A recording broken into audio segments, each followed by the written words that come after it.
in medieval Europe. Because then you get Just to would be have vibed. celibate. No, like celibacy wasn't even a requirement for priests until I believe 1085 in the Catholic Church. 1085. Yeah, celibacy came in really late for priests. I feel like that was Why probably were a Yeah. you bad when decision. when the fucking monk died? And then even then, most, well, not maybe not most, but a ton of priests and deacons and bishops and all those guys that were supposed to be celibate weren't. The Yeah. one pope that I was reading about had two of his grandkids put in as bishops when they were teenagers. And it's like, wait a second, how'd the pope have two grandkids? Yeah, I feel like that was a lot more common than is admitted by the church. All right, and we are live. So, on that little preamble, today's topic is going to be basically the history of compulsory education and then its implications. So, we want to take a look at why we have societies that basically mandate education. So, Price, if you want to just kick it off with like a bit of a foray into ancient education. Yeah, the very original educational institutions. And I think the simple ones here that everyone's going to understand are the priest-based education systems. Because at least when I think of the ancient world, that's what I assume education works through, would be the priesthood. And that was the case in Egypt and Mesopotamia, where the priest class was in charge of the formal education. And that was also the case in the Americas with the Maya and the Aztec.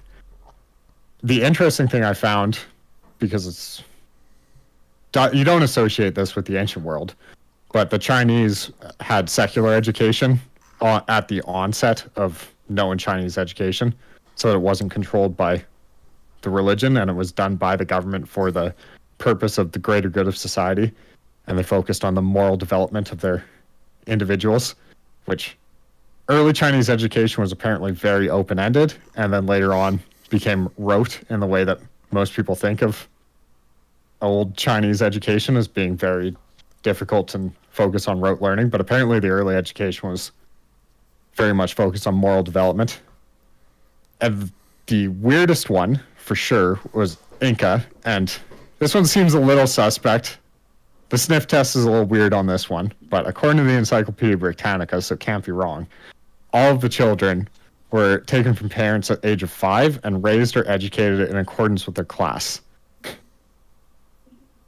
So that's the oddest ancient world one. And then the one that is probably the closest to a compulsory education would be in India, where the Vedic religion, which divided India into 4 classes, effectively had compulsory education for the 3 upper classes of males, because they had such a rigorous social structure that required you learning all the rituals and expectations and how to carry them out, that in the 3 upper classes, which were landowners and merchants as one class, warriors as another class, and priests as another, you did roughly 12 years of secondary schooling before you were ready to fulfill your roles in society. And then women were educated in those classes, but they were educated at home, whereas the men went and pretty much apprenticed in somebody else's home, I believe was the system. So that would be, I believe, the closest ancient system to sort of how our education works. Then it gets really weird when you start looking through history, and I think we're going to focus more on the Western world because it becomes a little less all over the place. And in the Western Yeah, there's world, not a lot of research in English for other I'm sure places. there's research, but man, even just hard. even just the Western world trying to grasp the history simply is not very possible, because it's education varies so much by location. So like the classical world, you have obviously Greece. And in Greece, for example, it's going to vary completely city-state to city-state what goes on. So the 2 big examples are Sparta and Athens.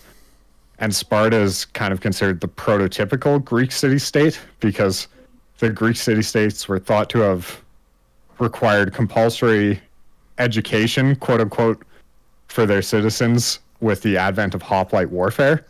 where you had masses of troops moving in formation, and if somebody didn't know what to do, it was a problem.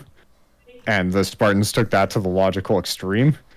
And from the age of 7 to 20, male citizens were educated with the sole aim of producing effective soldiers. And the important thing with Greek city-states is to note that citizens were educated. And in the Spartan case, it was compulsory, but I believe most city-states, there'd probably be little wiggle room with how you were educated. And in Sparta, the citizen population was anywhere from 50% of the population was citizens within, say, the city of Sparta itself, to 10% by the time Sparta was large and controlling other neighboring city-states in its sphere of influence. So maybe only 10% of the population of Sparta, as it would be seen on a map, would actually be Spartan citizens. And then you have Athens, which is considered to be the first city-state that moved away from education as solely a militaristic endeavor and started educating their youth in ways that would do something other than produce an effective soldier. So I think that's where you'd say that's more what we'd consider education, because just learning soldiery is kind of closer to a trade. So you have Aristotle and Plato from Athens who talk a lot about education. And I think Aristotle's essential to understand because he came up with a program that he proposed where to the age of 7 was simple physical development. Age of 7 to puberty was gymnastics, music, reading, writing, numeration. And puberty at age 17 was exact knowledge in music, mathematics, grammar, literature, and geography. And then in young manhood, you would have a select few superior students that would continue higher education, and they would aim for an encyclopedic knowledge, so there wasn't specialization in an Aristotelian model in subjects such as biology, science, ethics, rhetoric, and philosophy. And Aristotle, I know more of his philosophy than I do about his stances on education. And for instance, on the issue of virtue, because he was a virtue ethicist, he believed that a virtuous man had to be both virtuous by nature and educated so as to act virtuously, because he realized the issue with the idea that if someone is innately virtuous, they could still commit vicious actions, vice being the opposite of virtue, and that the reason he proposed, and Plato and Socrates agreed with him on this, is that a virtuous man committing a vicious action must be ignorant, because if he was knowledgeable, he would be virtuous.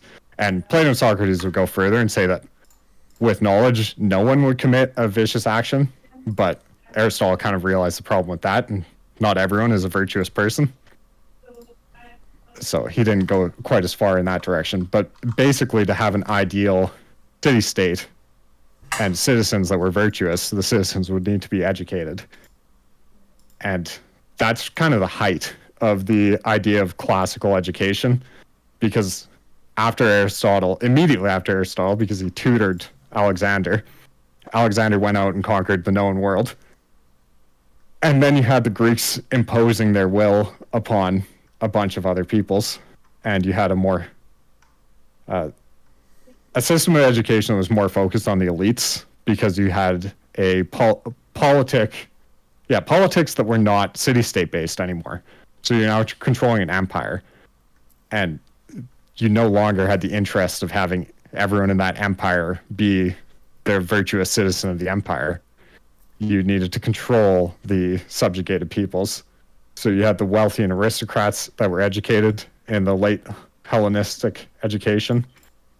And for them, it was 7 to 14. They were taught literacy and numbers.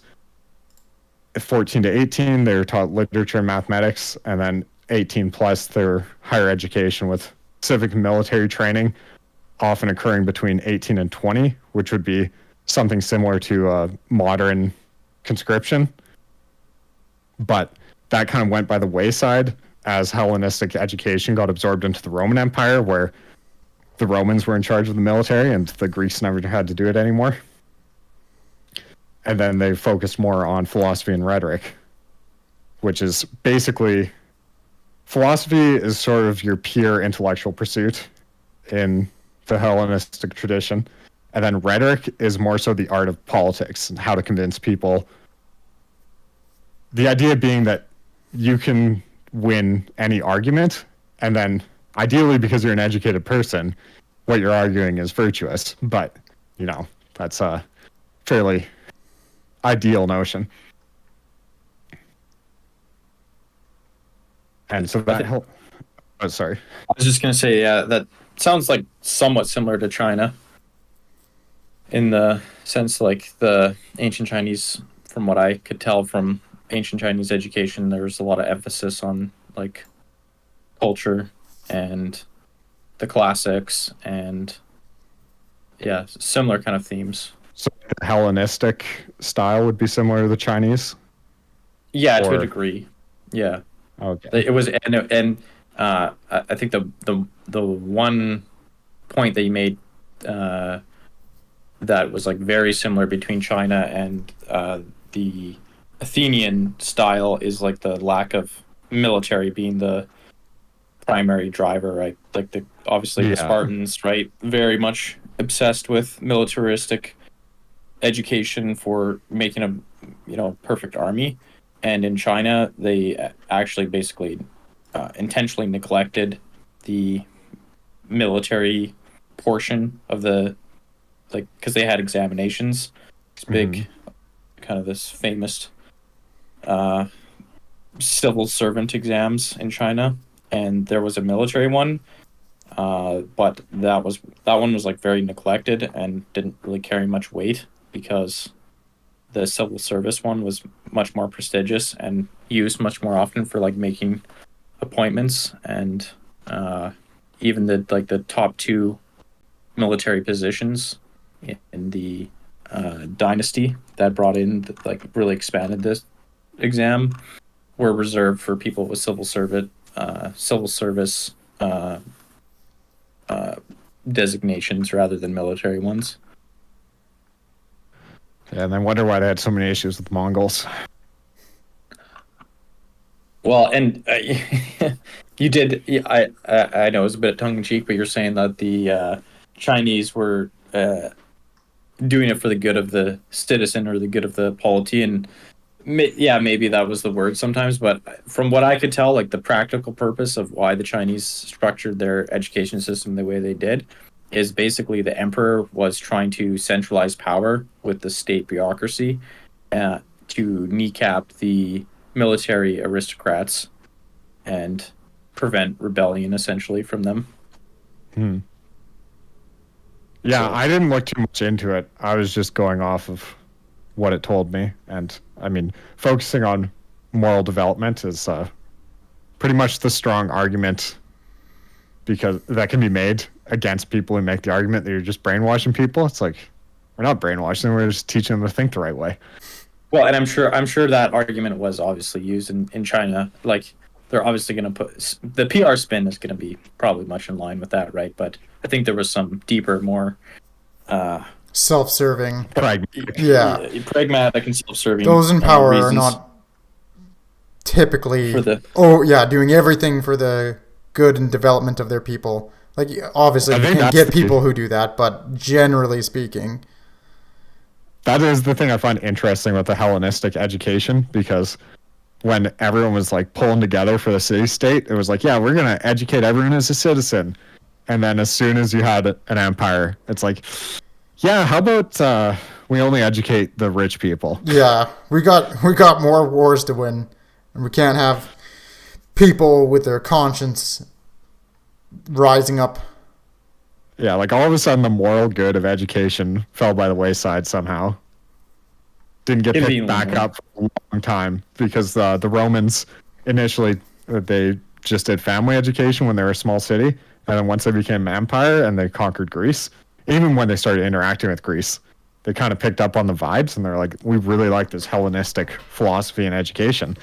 And they rolled with that. So the Hellenistic education ruled the roost in the ancient Europe for at least 800 years and really just influenced everything to the modern day in European education.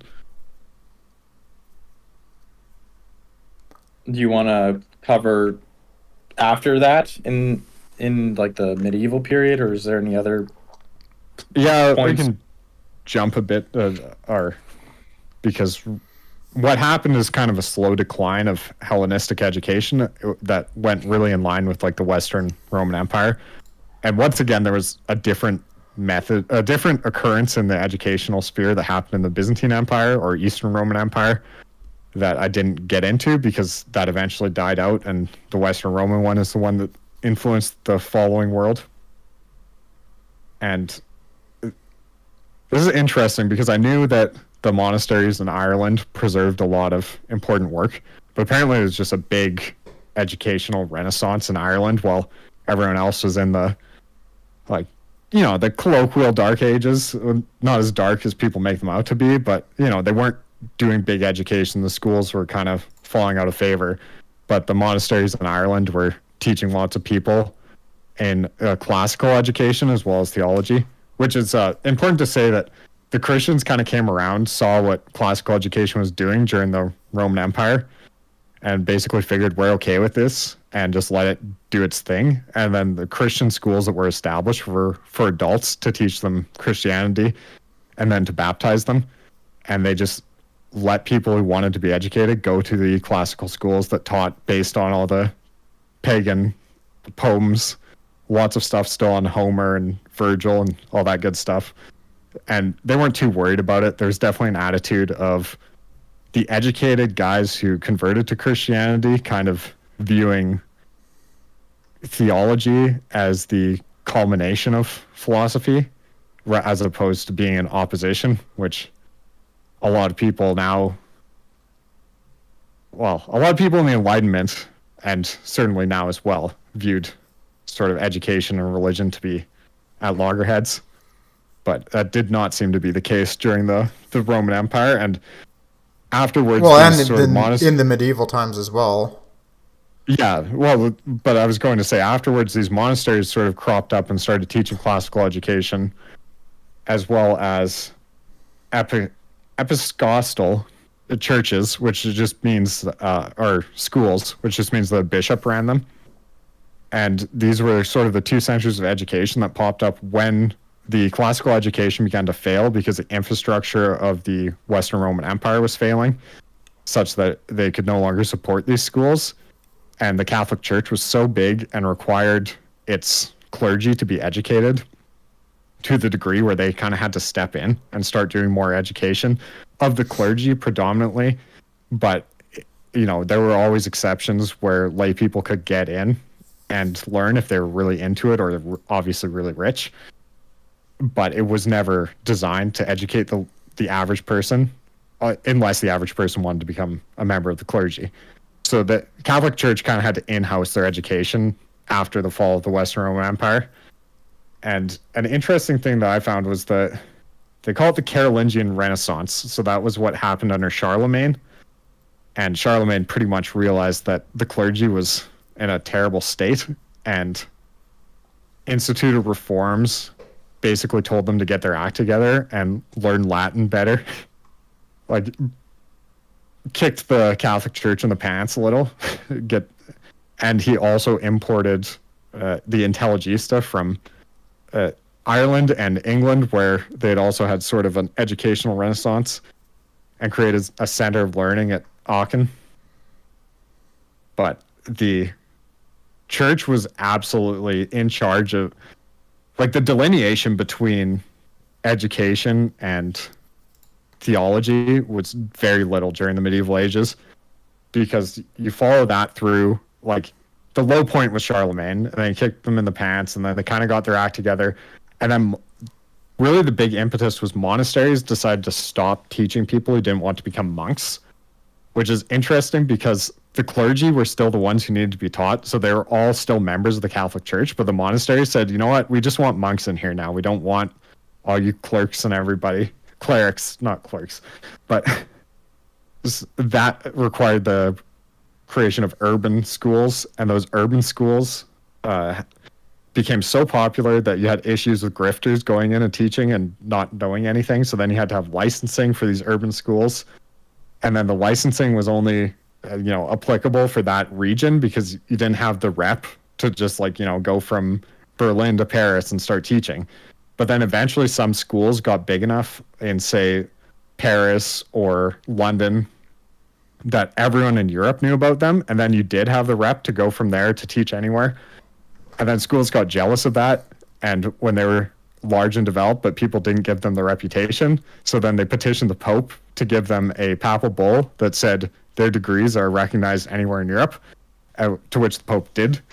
So then you ended up with universities basically being institutions that the Pope had given express a papal bull to say that their degree was recognized anywhere in Europe, in Catholic Europe.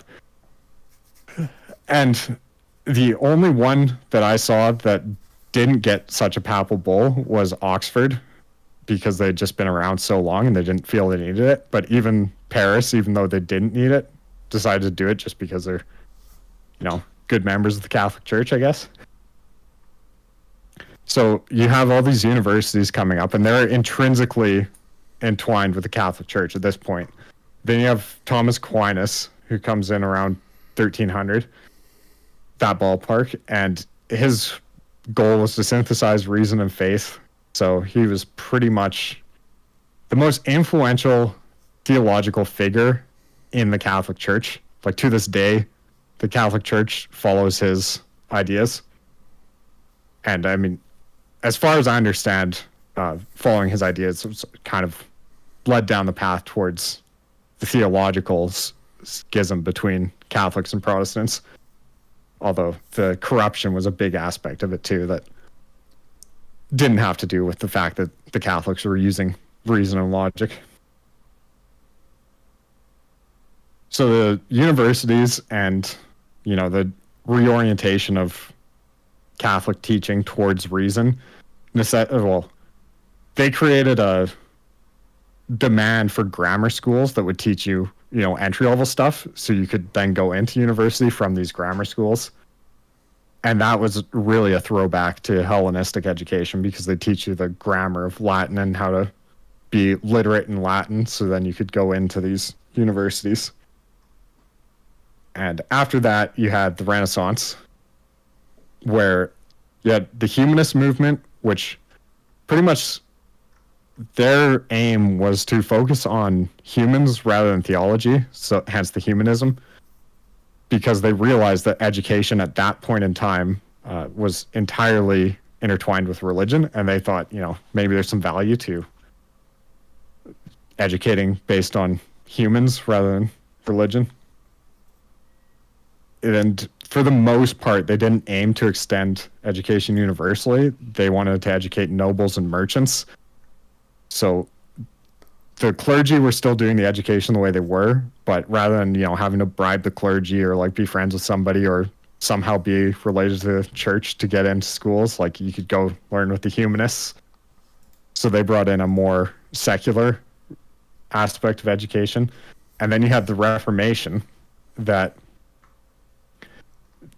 they obviously were appealing to the masses successfully. And one of those things was that the individual should be able to read the scripture. And so just for logical consistency, that means that they promoted universal education for both boys and girls. And for the purpose of reading the scripture. And the way that Luther put it, which I think is interesting, is he said the state could compel men to go fight and die on the battlefield. So the state should be able to compel men for the more important to fight the more important battle of good versus evil. Something along those lines, which is sort of the instigating point of modern compulsory education, because some German states did take up this idea of educating everybody. And then you run into the Counter-Reformation, which is where the Catholic Church kind of starts to put more emphasis on education of everybody than they were before. and you really run into the Jesuits, who were an enormous globe-spanning order that had a heavy focus on learning everything they could and teaching it. So they were running, I think it was about 612 colleges in France in the 1600s. That's quite a bit. Like, because enormous whatever the educational order. population would have been, like, it wouldn't have been that large. You had quite a big population. Well, yeah, I don't even know for sure, but you definitely had more population in Europe than you think of when you look up those sort of years. But they were centralizing, like, the Catholic Church before the Jesuits and those sort of orders, but the Jesuits being the foremost one. It was really individual bishops that were doing a lot of the stuff, and then it was universities, individual universities. The Jesuits are more so kind of a way of centralizing it because they had one sort of college curriculum that they taught. The thing with the Jesuits, it doesn't seem to me, I couldn't see anywhere that they taught children. I believe they only taught adults, but they were willing to teach people who weren't members of the clergy. So, for instance, David Hume, if you're into philosophy and the Enlightenment, he went and studied at a Jesuit college. And there's an interesting theory that the Jesuits had gained knowledge of Buddhism from Tibet, and they would always make double copies of their reports, one to send to the Vatican, one to keep at their college, because they knew the Vatican might not give them their report back, and they were obsessed with knowledge. So there's an interesting argument to be made that David Hume had a decent understanding of Tibetan Buddhism from his time at a Jesuit college that had a missionary who had been to Tibet and had returned to that college to teach.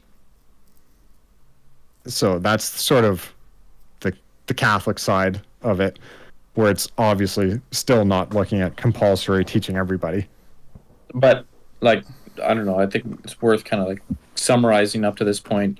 More or less, what you're saying is from ancient Greece up until the Reformation and then into the Enlightenment, you basically had the option to be educated either in religious setting through being a clergy member or monk, or you had to be rich and connected, essentially.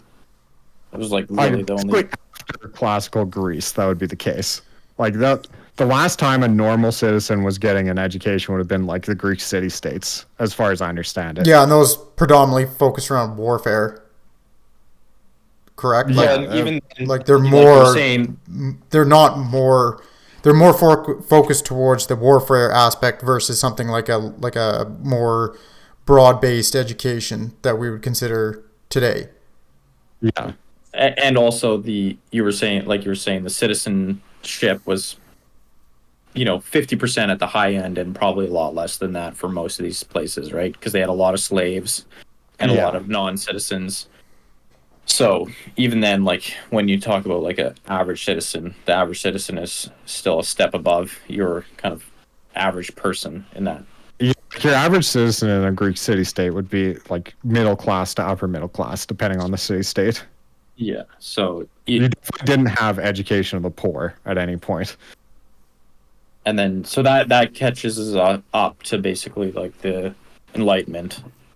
Mm-hmm. Is there anything you want to add to that summary, or? No, I mean, I think that's pretty accurate. I would say my understanding of the Enlightenment and how they sort of took this and ran with it is they were looking a lot to the Greeks, and my understanding is they were looking a lot to Aristotle and the idea that, it's a moral good to educate people because both in like the intrinsic sense of education is morally good, but also that they will then act more morally correct and virtuous, so that it's, from an idealist point of view in the Enlightenment, when you're reading the works of Aristotle, it seems really easy to make an argument for universal education, which is, I think, influenced at least some of it. Yeah, that makes sense. I think that's right. Like what I was seeing is that the next part of the story essentially is Prussia, and tying that in. Prussia is the northeastern part of Germany. So they And had some Lutheran influence, or maybe a lot. I'm not even 100% sure. they were predominantly Protestant, and the one of the main characters in that story is Frederick the Great, who was like hence the moniker Great, was like the Prussia's best leader, who was, I think he was the mid 18th century, and he was like a big Enlightenment guy. He was like well educated and was very on top of the teaching and learnings of the Enlightenment era, and he was a big proponent of education and I think, as Price was saying, like, I think he believed in the ideals of educating the population for their own good, essentially, more or less. Do we want to like expand on Prussia now? Yeah, I think it's a good time to get into that because that is the first modern education system.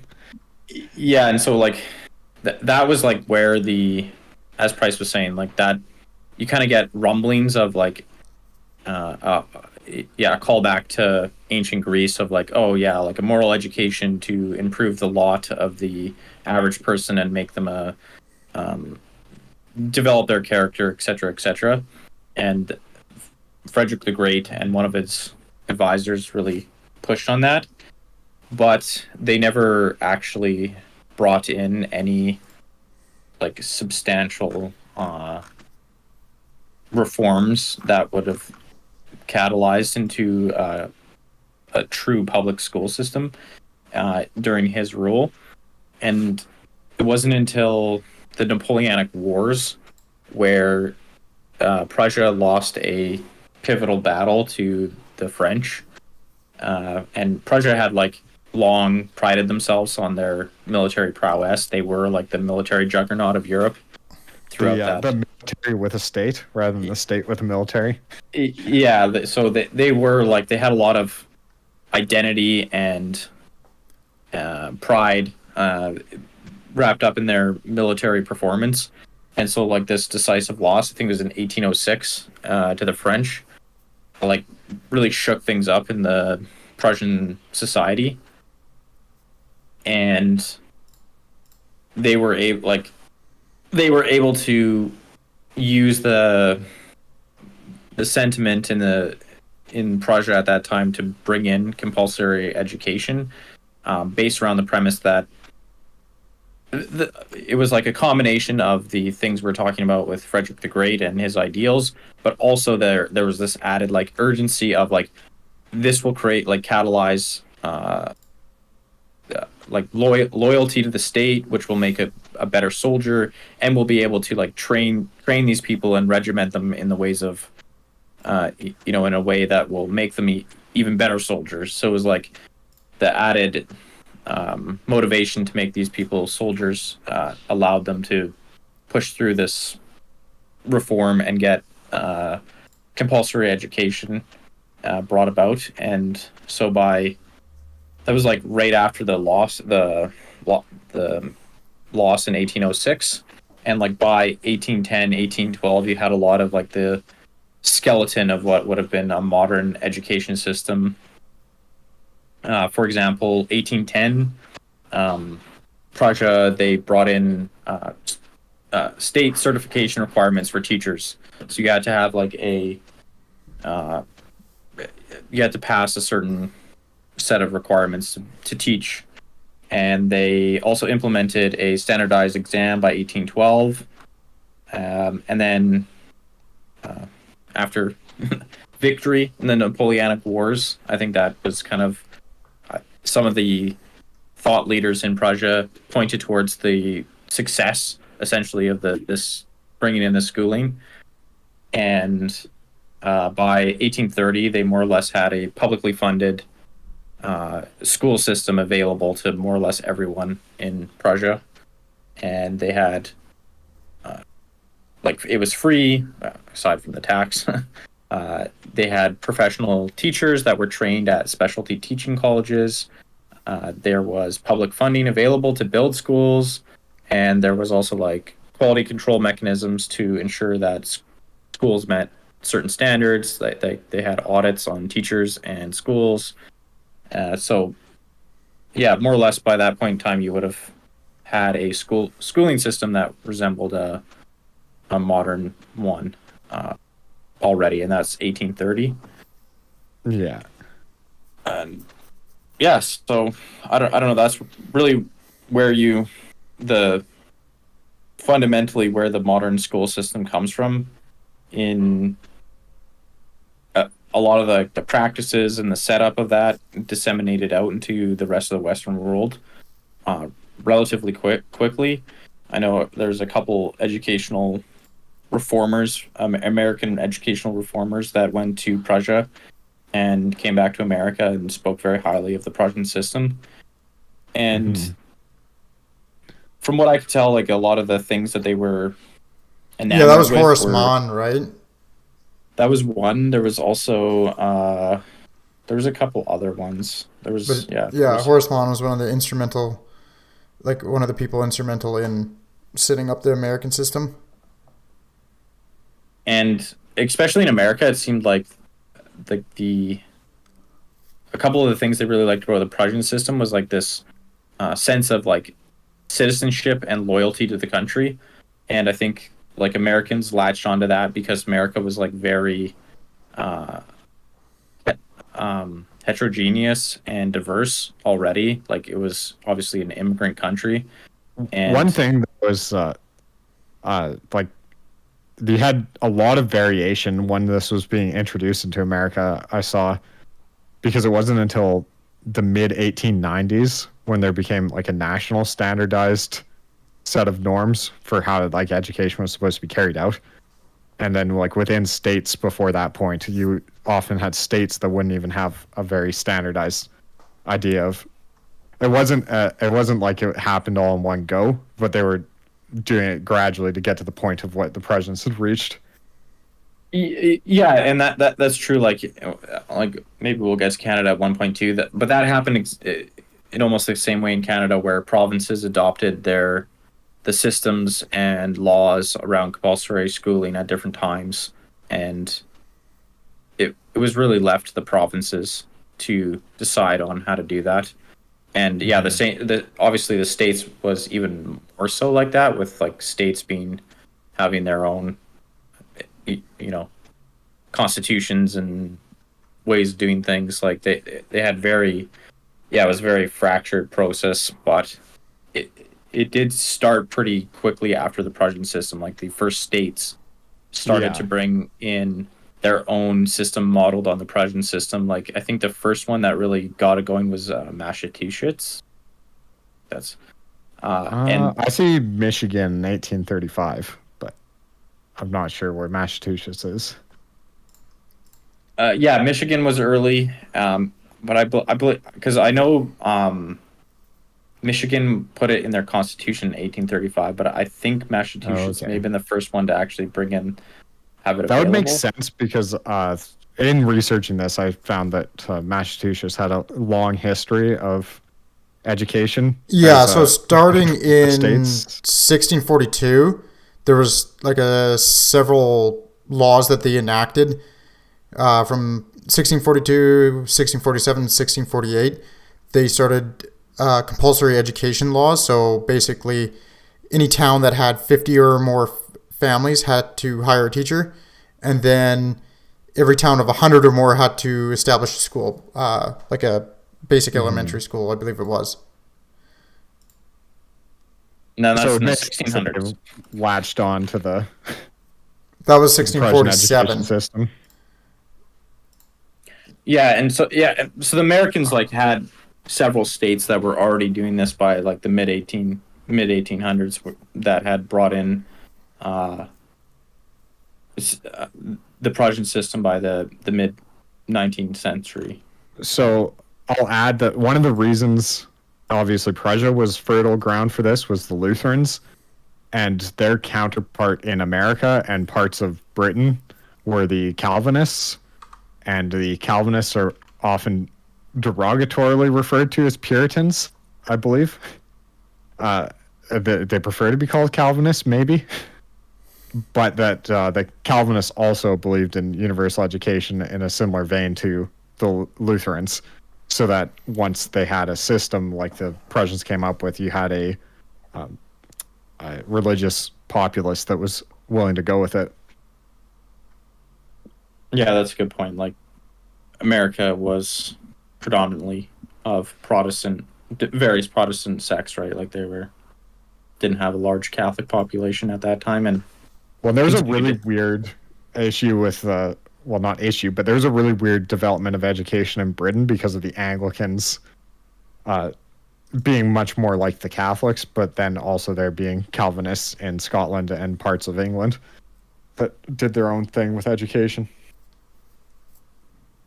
Well, and that's true in Canada as well, where the one of the last provinces to adopt compulsory schooling laws, was Quebec, because Catholic roots, and they didn't. I think they didn't formally bring in laws until the early 1900s and into the mid 1900s. Well, I see in your notes there that attendance was compulsory in 1943. Yeah, they had a good run, Quebec. Well, and that's also Newfoundland, for other reasons, was also in the 1940s, but that's just because that's when they started to join Canada, I think. Newfoundland is a crazy place. So do we? I don't know if we want to go through more about Canada or the U.S. or. I think touching on Canada would not be a bad idea. Just a brief overview.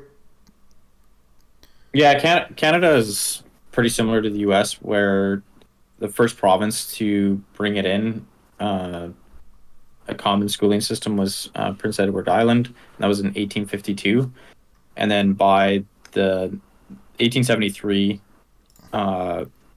Saskatchewan, Alberta, and Newfoundland were the only three that didn't have a publicly funded school system. And like we said, Quebec and Newfoundland were then the latecomers to the compulsory part of that equation, whereas because these provinces were offering public schools, but they weren't required. And yeah, that varied on when it was brought in, but generally the compulsory laws were brought in around the end of the 19th century, and the ages, like the minimum age and the maximum age, were adjusted slightly, but Canada was extremely rural, as 70% of people were living rurally at the end of the 19th century. And so even though some of these laws were being brought in, the enforcement was basically not there, especially in rural areas. And they did start to tighten it up. And one way they do that, because it started with just fines, like in Ontario, was fines for parents if you didn't put your kids in school, and then they started to fine employers that were hiring kids that were supposed to be in school, because that was basically the main reason for non-attendance. Yeah, you put them to work right away. The kids wanted to, well, kids and the kids' families wanted them to work, and so just going after the employers was the easier oftentimes than the parents, because then that meant that there was no incentive for the kids to miss school because there was no jobs for them. Yeah, And- like the really rural kids that had to work agriculture usually had enough time to help out around the farm and make your kid go to school. They might miss a few weeks here and there, but wouldn't be like having a full-time job. Yeah, it's and- not a and factory job. that was exempted for a while too. Like in Ontario, they brought in like an updated legislation in 1954 that still had exemptions for rural farmers, and that wasn't, the exemptions weren't removed until the 1970 in Ontario. So like that was like a pretty long-lived exemption on schooling. Required schooling was farmers' kids who needed to do work. And yeah, like I said, Quebec, didn't require it until 1943, and it seems like a lot of that was like just the inheritance of the Catholic kind of ethos. And Quebec did bring in legislation banning child labor, and so the argument from the Quebecers was basically like, well, we already stopped them from working, so it's good enough. Like the kids aren't Honestly, working, we're not even wrong. so like, why do they need to go to school if they're not working? It's really, it just seems excessive. Like, this is Uh, before the internet, so what are they gonna do? They're not gonna sit at home all day. They'll be out doing something and learning. yeah, so that was seemed to be the Quebec reasoning was they got the child labor laws in. We're done here, and yeah, and then by the 40s, every province had required compulsory schooling. Most provinces required schooling from ages around 6 to 16. New Brunswick is incredibly cucked and requires you to attend school until you're 18. Only province in Canada. It's really interesting because I've definitely never heard of enforcement on that upper age. Like where I live, a lot of guys I work with who are older, but they would have been in this ballpark, obviously. Uh, they'd be like grade 8 or 9 education was common, which would be 14, 15, 8 and 9. Yeah, seemed to that be the sounds about common right. age in my town for people to start working was 14 or 15. Yeah, so I guess that would Patch life. you're allowed to work. You're just not allowed to quit school. Although again, like you're Okay, saying, that's probably it, right? Yeah, they're allowed to work, and then they just nobody enforces that they shouldn't be quitting school. and technically they're allowed to quit by 16. So yeah, if they're probably 14, 15, there's probably not a lot of like they probably do make some level of attempt, but the writing's on the wall for a lot of those guys, right? Like Yeah. there's probably not a lot of effort put into. To this day, my town is among the worst in the entire province in terms of school records in any objective sense. So, and part of it is still a problem that you can go out and make good money at 16 years old. Yeah, opportunity cost, as they Yeah. would say. Except the people who are going out and working at 16 years old wouldn't say that. They wouldn't know what that is. Probably not. Probably not.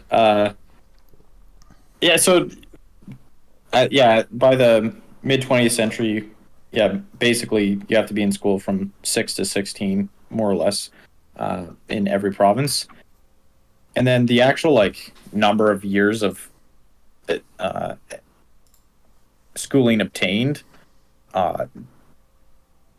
trended massively upwards in all provinces in Canada. I mean, I'm sure it's the same in the U.S. where, you know, it's probably not all attributable to the compulsory component, but it definitely was part of it where even when there was compulsory schooling, there would be non-attendance, and like we were saying, enforcement was pretty lax, especially in rural areas. And eventually that just got better, and like more or less you went from about 6 or 7 years of schooling obtained on average to close to 12, which would be your Full course. Yeah, so most people are But how many guys are doing 13 years and dragging that average up? yeah, true. Get your in extra Ontario year for in. sure. But yeah, so most people now do the full course and graduate, but it started Kind out of shuffled through. yeah, for a lot of them. that doesn't account for quality, but it does account for just years in the system, and that's definitely gone up substantially from, like I said, around 6 to 8 years to 11 or 12 now in the course of the 20th century. The thing, I guess now we can sort of talk about the modern perceptions on the school system a bit now that we've got the modern school system. But the thing that I never see talked about is how intertwined school systems are with like parents' lives, because it's a disaster for parents if like imagine if they didn't have compulsory education. They'd still send their kids to school because what else are you going to do with them while the parents are out working 8 hours a day? Like Well, see, that's the. I think we'll get to a lot of this stuff, but like that, I have seen that come up, obviously, in the context of the factory model of schooling, and one component of that being like, yeah, it's basically state-sponsored childcare so that parents can work more, right? Yeah. And especially in two-parent households, that's even more important. Which I think, going back to like when a lot of these things were adopted, wouldn't have factored in as much because you would have had much more single income families where you had at least one parent staying at home anyway. And a lot more rural where you'd be doing like not a factory type job. Like you wouldn't be urban and working 8 hours. Well, actually, oftentimes I guess if you had a single income, you'd have the guy out there working 12-hour days. But like rural life was a lot more chill. Yeah, so I think that's kind of like maybe perpetuated the system rather than catalyzed it, right? Like it was. I'm not saying catalyzed, but I'm saying like from a modern perspective on the system, like just talking about this sort of like, oh, the kids should be in school till 18. It's like, well, the parents are pretty much expected to take care of them until 18. Like I think in edge cases, kids can get independence at 16, but it's like, well, if you're gonna take care of them, you've got to take care of them, and if you're working, they better be somewhere. Well, I mean, now it's like, to be real, it's like independence at 30, maybe. Yeah. Yeah, I think that's like a huge. You wouldn't be legally penalized if you kicked them out of the house at 19 or 20. It's just, you know. You say that, and then there's been a few lawsuits in the United States. Really? Yes. That's a little incredible. Jeez. But yeah, I haven't seen any of those crazy stories in Canada. I mean, maybe that's just scale of population. But yeah, I've seen a couple stories in the United States of like well into their 20s, children suing their parents for kicking them out At of the least house. like mental health issue or something. Like, Well, that's a given, but yeah, I guess they're suing their parents. Yeah. it's a given. But yeah, I don't know. I don't remember the details, but yeah, I've seen a few of those. Jeez. I think that's a huge part of the inertia for sure in the like the formulation of the modern school is just it's cheap babysitting for kids for much of the year, right? And Well, basically free babysitting, right? Like the socializing aspect. Like, I don't know if it's actually the case, but it feels like the case that people are doing less and less sort of organized sports and extracurriculars. So like their limited socializing they do get is entirely, well, not entirely, but mostly within schools. yeah, and especially like the other thing too is just parents, you know, the helicopter parent that refuses to let their kids like go out in the neighborhood because Oh you yeah. know their kid's gonna get abducted. Like, and again, goes back to like a few stories I've seen in the States where parents getting arrested for letting their 10-year-old go outside by themselves. Well, that happened in That's Canada and insane. Vancouver. Yes, that's true. In Japan, kids are like riding the bus to school at 6. Like, come on. Yeah, and look how Japan turned out. So Just vibing. their True. population in rapid decline, obviously, because all their kids are getting kidnapped. Yeah, exactly. That's what they're covering up from the rest of the world. They say their birth rate is 1, but their birth rate is 5. It's just all the kids are getting kidnapped and sent overseas. There's actually a huge colony of slave labor mining all the cobalt Yeah, in another Japan's country. economy runs on child labor. Just never knew. You hate to see it. It's a whole underground dark city of kidnapped children. They actually don't have a lot of robotics. It's all manual. It's like the It's all what is child that? fingers. Yeah. What is that mechanical machine that was actually a guy inside of it? It's like that old one. I have no fucking clue what you're talking about. It's like I an know old. of things like this, but I don't know which particular one you're referring to. But people would say they made a automata, and oh, look at what it can do. But there's actually just enough room for a guy to be in there doing it. Yeah. There's a famous Arabic example of that. I just can't remember what it's called. So I'm butchering the You're joke. really harking back to like several generations before silent generation, so I don't know what to call you. Before the generations were delineated. He's the lost generation. That's the oldest generation I know of. It's like time of fairs or whatever. The wacky, Yeah. the wacky world fair Carnivals. shit. Man, that would have been a vibe. Devil in the White City. Yeah, I know. I could have built a murder hotel. Born in the wrong age. Yeah, Yeah, like when I looked into this, just I think we might as well just talk about what people are talking about with education, because this is the basic model that's adhered to with a lot of tweaks along the way. But when I tried to look it up on YouTube, I just fell into a rabbit hole of everybody having a theory as to why the present education system is actually indoctrinating your children and brainwashing them, and it's a disaster for America, and if not the whole world. And I found little to nothing in terms of YouTube videos just talking about the objective facts of what was going on with the present education system. Like everybody just demonized it, which seemed bizarre to me.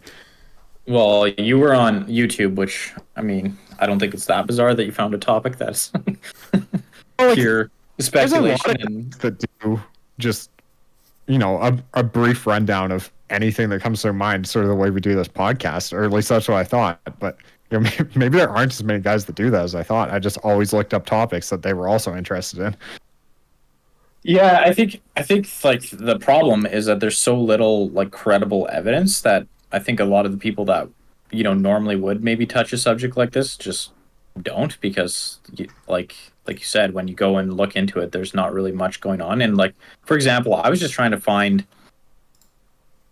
any sort of like paper or research study or anything that looked at different types of school like setups or any sort of like analysis of different schools, and I couldn't find anything. I couldn't find a single paper or research study that like actually looked at different schools. And the only thing that I eventually found was if you look up charter school effectiveness, there's a few studies Oh on yeah, charter schools, and because they're trying to sell their product, right? That's a charter school where you have to pay to send your kid. Or- no, so charter schools are they mostly exist in the US where they're publicly funded. Like they're fully publicly funded like a regular public school, but they're privately ran. oh, okay. And So they're um, competing for students then? they're essentially the way that it's similar to the Canadian medical system where it's like single payer, but it's still part of like a single payer system where you're paying into the public, but the actual school is privately run. Yeah. And the only thing I could find is like a handful of studies that seem to point towards charter schools having slightly better outcomes than non-charter schools. But again, it's pretty thin evidence base and like not a lot of good studies. And also, like you were saying, like nobody talking about it in terms of like, there's nobody that was like, I'm an expert in education, and here's my like video on charter schools and why they're good or why they're not. It's like nobody has looked at any of this shit in any systematic way, as far as I can tell. I had a professor in university, so that's a little off the scope because obviously university is a bit different than common education, but his PhD was on efficacy of testing. Like he ran multiple choice against essays and like looked at the outcomes, followed the students because he was running an introductory course, and as people would probably intuit, the students who were made to write essay responses to what they had learned in class and hand those in, as opposed to doing multiple choice based tests, had better outcomes both in the class and throughout their educational career after doing their introductory course in that. And his theory on university, where you have the same problem of not enough studying of the outcomes of university, was basically along the lines that they didn't want to study whether or not they were improving the critical thinking skills of students, because they knew they weren't in many cases, and that wouldn't look good. And like, he wasn't a conspiratorial guy by any means, but it was just basically, it's like the fact is the way they do it to have all these students is not the best way to teach like each individual student. And Yeah, obviously, this was at a small university. He specifically chose to teach that so he could have class sizes of like 20 students because he was obsessed with individual student outcomes. I find it pretty amazing that there's so little information out there. It's hard not to get like a little bit conspiratorial with it. I think, to me, I think like one thing that jumps out is like the academic group that should be studying this is like the education schools themselves, right? Like the schools that turn out teachers and administrators for schools, and those places seem like the last kind of faculty that would ever do some sort of like hardcore statistical analysis, in terms of going after, because I think this would be a really good. You'd have to study it in some sort of econometric fashion where you're looking at some sort of natural experiment, and because it would be very difficult to like A/B test children's education on like a long term. Yeah. I don't know how you'd really do that like well in terms of an actual experimental design, so you'd probably be left with gathering some sort of natural experiment data and trying to parse it out for causality, and that's like definitely a econ type thing, and I just don't think that there's a lot of those types in the education departments that would pursue any of that. And then, like you said, I think there's also an incentive in a lot of these areas where they don't want to know because they probably know the answers. The current system really sucks. Yeah, the guy I found that everyone will have heard of, hopefully, is the boy John Dewey. And I didn't realize this, but because I kind of thought a lot of his lessons had been taken in by the educational system since he's such a famous philosopher. But he had a lot of critiques about effectively the present education system, and a lot of them, while people may make claims to have addressed them, they sound like they would ring true in the modern world. So one of his problems he had with the educational system is that rather than preparing citizens for ethical participation in society, they cultivate passive pupils via insistence on mastery of facts and disciplining of bodies. And rather than preparing them to be reflective, autonomous, and ethical, they prepare them for docile compliance with authoritarian work and political structures, discouraging this pursuit of individual and communal inquiry. And they perceive higher learning as a monopoly of the institution of education. So, like, maybe that's gone. It probably has gotten better, but I mean, that's still definitely the main complaint you see. Relative laymen compared to John Dewey. Like the people on YouTube or the people writing articles on the internet are making those similar complaints today. And then the other one that I didn't see as many people talking about is the quality of teaching, because John Dewey said the thing needful of improvement in education, not simply by turning out teachers who can do the things that are not necessary to do, but changing the conception of what constitutes education. So what he wanted to do was turn away from focusing on producing proficient practitioners of teaching, but instead focus on teachers who spent their everyday schoolwork with the students who could learn how to do the practicing. I'm making a terrible job of explaining this.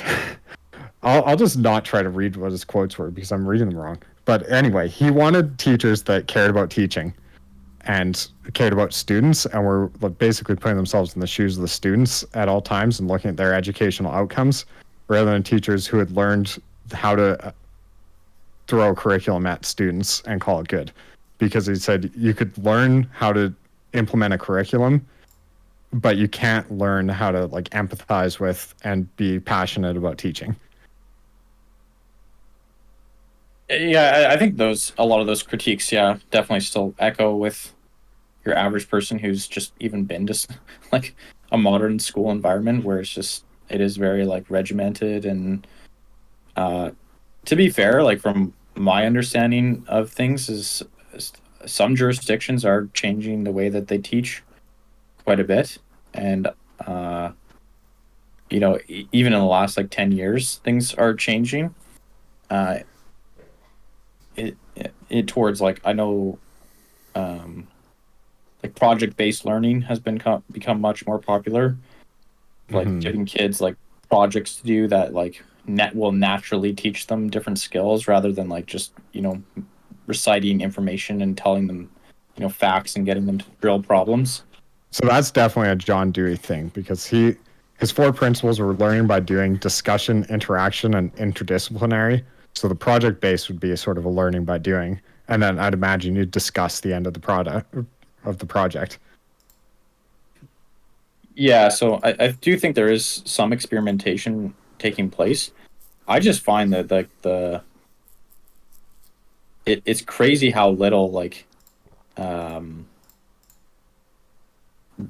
information and like analysis and statistical attempts at like quantifying statistical analysis of learning outcomes, like all of this stuff just seems to be like I have heard a few studies though that debunk sort of new ideas, because when people propose a new idea, then they generally do have to study it because they have to show that it works.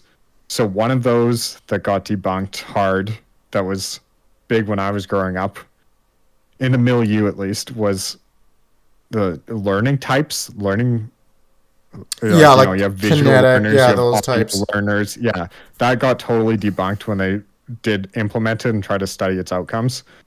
And the other one being that like 7 theories of intelligence. That one never had any backing to begin with. No, as far as I understand, it did get some implementation in schools in order to see how it worked. And but it never had any scientific backing. It never had any academic research. It was just adopted by people who did not like the idea that there's a general intelligence. And so... No, but you're thinking of a slightly different case, I think. This is an idea that there were like 7 types of intelligence and you could focus on them.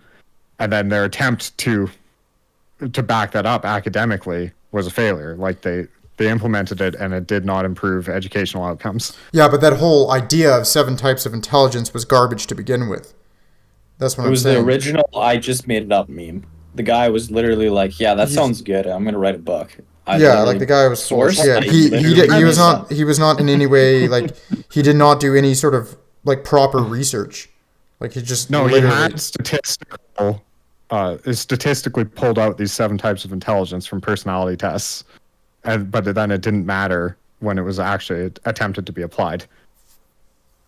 Well, his analysis was pure garbage.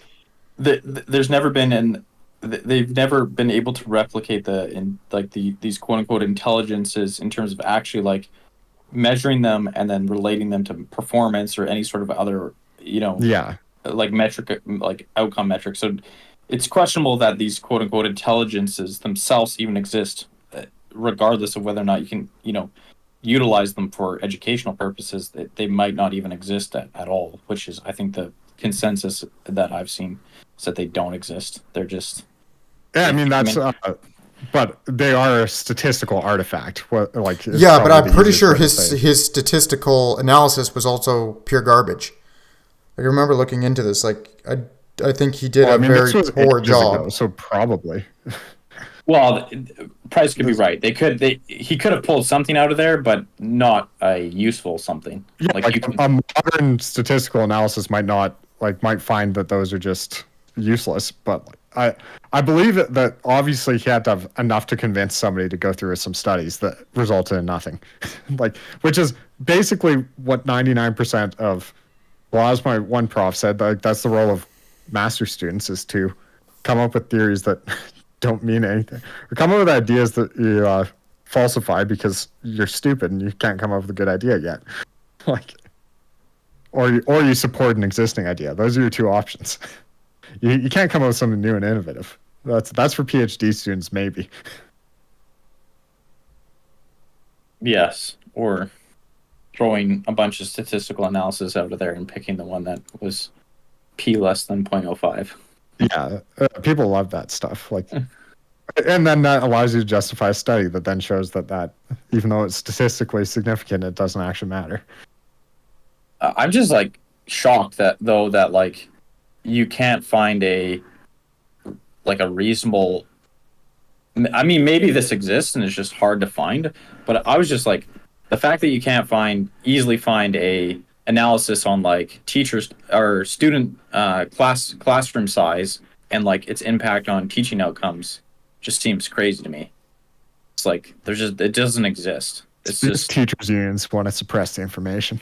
And it's like at the very least, or and there's hardly any other like the experimentation that occurs are usually it's on the fringes, and it's usually derided. Like if you have like the alternative ways of education, right? Those are always kind of sneered at as like stupid hippies or foolish people and that type of thing, and so they're ignored. Even though there's nobody does like any like, oh, let's take a look at this and see how these students are actually doing when they get out into the world.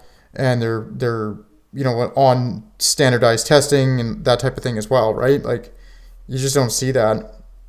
Well, I think that's like a lot of that's just basically impossible to like make any implications out of because the type of people who self-select into it. Like it's crazy to me that like there hasn't been, and maybe again like I'm saying, like I only looked for like a little while on Google, but usually for a lot of these topics you can find something on Google within 15-20 minutes, and it's like, why hasn't there been like a large scale test on like the 6 hour school day or the 7 hour school day versus a 4 hour school day or four days a week, or like really interestingly with the school day length, because that varies between countries. A lot of Asian countries do a longer school day, and a lot of Asian countries outperform America on a lot of metrics. Yeah, but I mean, this is a random fact, but a lot of those performance gaps narrow to zero if you pay people for right answers. If you pay people for right answers on tests, like if you incentivize them? If you incentivize people with money, Americans basically close the performance gaps on standardized testing for school-age children. That's so relatable. It's just like literally Americans are too lazy to actually just do a 3-hour standardized test unless you pay them to do it. That's based actually. Like that would be me. Not even gonna lie. I was coasting so hard through high school because it was just stupid. So that's what they found. They were like, basically, if you pay people for right answers, Asian test scores don't change, and American test scores go up to the Asian average, basically. That's hilarious. So another one I've heard of that has been studied in America is the 2-month summer, with basically the logical outcome being that you should not have a 2-month summer. It's a horrible outcome for low-income kids, but there's just the inertia of the system that it's the same thing as business summer. Right? Like I've worked in big corporate structures for a long time, and there is very little interest in terms of like experimentation and optimization, like especially in places that have like good setups to do so, where you have repeatable different like branches, right? And you could run a lot of experiments to see what would work better and innovate pretty rapidly that way, but they just never do it. I found it very, very strange. And I think it is just kind of the inertia of the system. And I think that is really what holds. I think a lot of people get comfortable with just the way things are, and they were, they came in, they were trained to do it one way, and there's very little incentive to I think the other thing is like just a lot of the upper class people don't send their kids to regular schools either. But with like the 2-month summer thing, middle class had a slight decrease in reading level, and upper class actually had a slight gain in reading level over summer too. So they don't even get the negative outcome on the 2-month summer.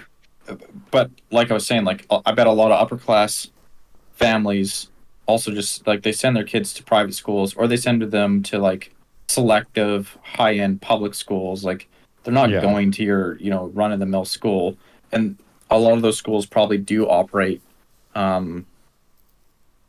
in a different manner than your typical like, inner city meat grinder shithole public school, like, and they just don't care that all these schools suck. It's just like whatever, like it's not my problem. The alternative schooling system that I find most interesting currently is the classical education movement, which seems to have sort of begun a couple decades ago, really in earnest. And the idea there is they have, instead of primary school, they call it grammar school, and instead of secondary school, middle school, they call it logic school, and then instead of secondary school, they call it rhetoric school.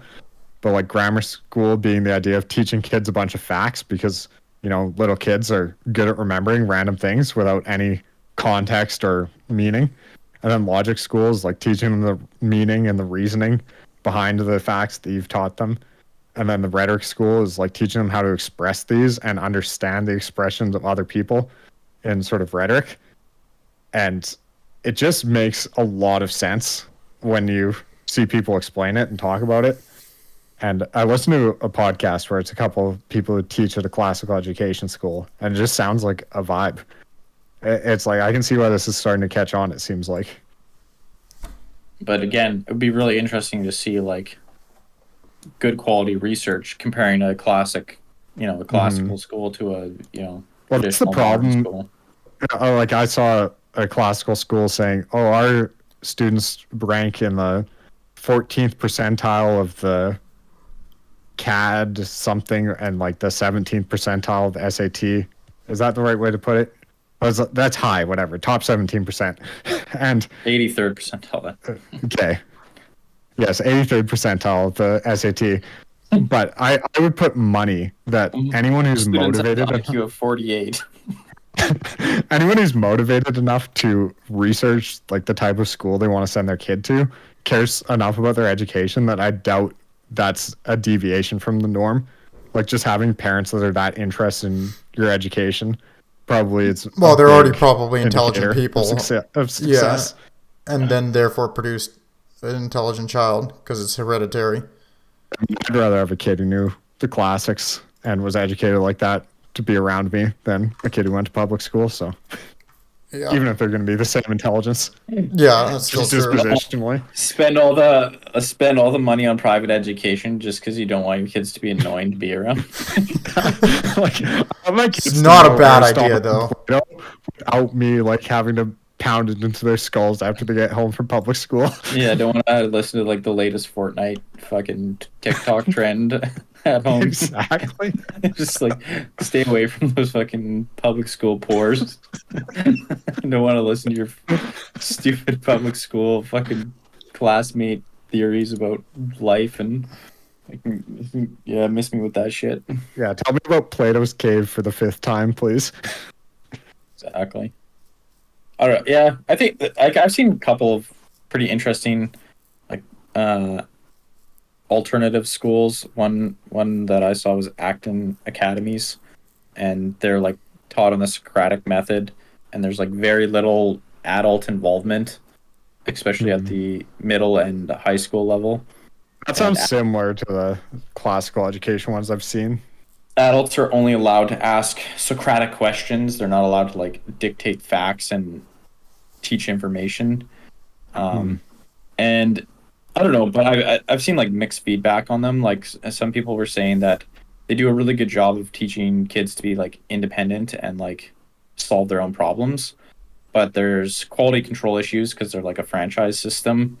And so you can get really, really shitty, franchise owners that imagine the Socratic method. That has to be the most teacher dependent method you can have, right? Like if you had a genius teacher in the Socratic method, you could learn an absurd amount of stuff. And if you had a bad teacher, it would just be an exercise in futility. Yeah, and I think there's a lot of like there's just gonna be a lot of variance in how well the schools run when you do like a franchise method type thing. And the other thing that they were saying is like because these schools don't really do a lot of standardized testing, it's not a lot of standardized testing, and there's not a lot of like adult involvement of actually like teaching things. They can lag on like fundamental skills, which I could see that like you know, if you're not teaching kids information as an adult, like you're just missing an opportunity to like basically get them to get them learning the material much faster by teaching it to them. Like experts or people who are much more proficient in a subject can teach someone something way faster than it's going to take to just like brute force learn it on your own. So you're just going to obviously be less efficient at learning if you don't have someone like, and like that just is so intuitive sense. It's like, how much harder is it to learn, like, say, a simple dance by like looking up YouTube videos and like thinking about it than just having the expert there in front of you, like guiding you through it. Good John Dewey thing is that he thought teachers should only teach on subjects which they're passionate about, because I ran into that so much in my education, was teachers that would have like a double degree in teaching in English, and then they'd be teaching physics, and they just, first of all, mailed it in, and secondly, I'd have to read the textbook and then correct them so that like the rest of the class wouldn't be confused. It was just brutal. Well, yeah, I think it's another rabbit hole of teacher quality. Yeah. But I don't really know what you do. I think we've mentioned on I think like the ideal, like where you have someone who is knowledgeable about the topic teaching you, makes a lot of sense. But it's just like that is like the John Dewey sort of ideal for what a teacher would be. As far as I understand it, that's one. Yeah. Well, and I think we talked about it on a previous podcast, but like I think just like such an easy improvement to the education system would just be getting rid of teacher accreditation through educational faculties at universities and just letting people with bachelors in whatever topic teach that topic, especially for people for like middle and high school age level. Like, yeah, I'd way rather have a guy with a bachelor's or master's in physics teach me than some person who has like an English degree. Yeah, it's like she's never gonna understand it. She or he is never gonna. It's just like they're like, I had science teachers in high school who were clearly not cut out for grade 11, grade 12 physics and chemistry. Like clearly did not get it, and they're because you start asking them a question and it's like they're stuck if the textbook doesn't have that direct answer. It's like, okay, well, this was really helpful. Thank you. I guess it's fair to say this would be like the worst case scenario for Socratic method. If you somehow had that teacher and expected them to teach by Socratic method and they don't even know the answer, let alone be able to respond to your question. Like they don't even know the textbook answer in the first place to teach it to you. Yeah, like they just lack the fundamental understanding. It's like they just have a lesson plan and that's it. It's like, well, okay. Like, glad my parents' taxes went to your at your salary.